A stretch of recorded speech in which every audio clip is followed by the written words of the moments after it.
Ano siya, oh. Namumuti. Krista.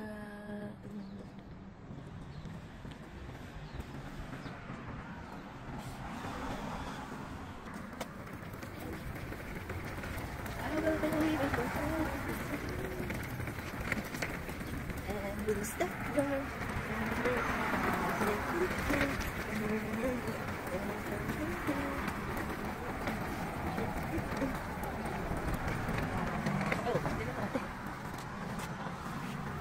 Oh, namumuti.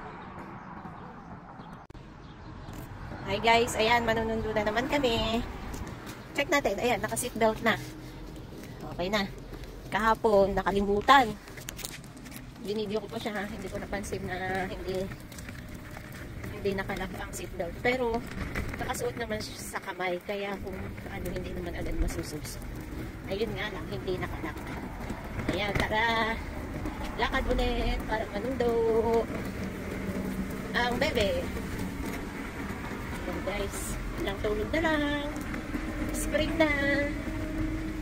Nalagpasan na naman ang winter. Yes, nakakadalawang winter na kami. Mula nang dumating kami dito. Diba? Kaya na, sanay na. Pero nung unang-una, nginig, buong katawan. Malala.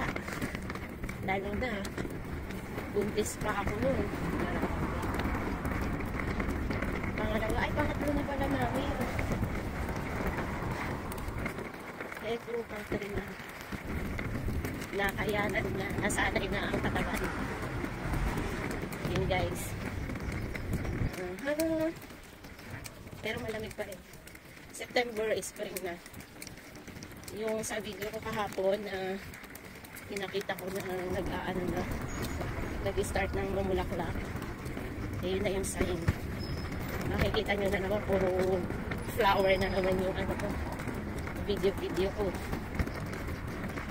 Ayun, doon yun, no? Wait lang na, hinta muna tayo, pakita natin. Ayun, doon yun. Sa dinaanan namin, nagpunta kami sa tindahan.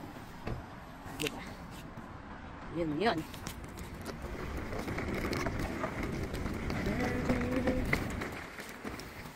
Maya ulit. Dito na kami. Ayan ang bebe. Waiting na kay ate. Tingin-tingin lang sa mga sasakyan na dumadaan. Habang kumakain. Ayan, may baon kami. Ito pagkain niya. Yogurt. Gusto niya to. Pagkain natin. Apple black currant. Kaya, yummy! Wait natin si ate. Ayan guys, nasundo na namin ang ate. Tulak-tulak ang bebe. Oh, diba ang layo? Siyempre, bibideo. Ano nangyari niya? Ba't ganyan yan? Ang upo niyan.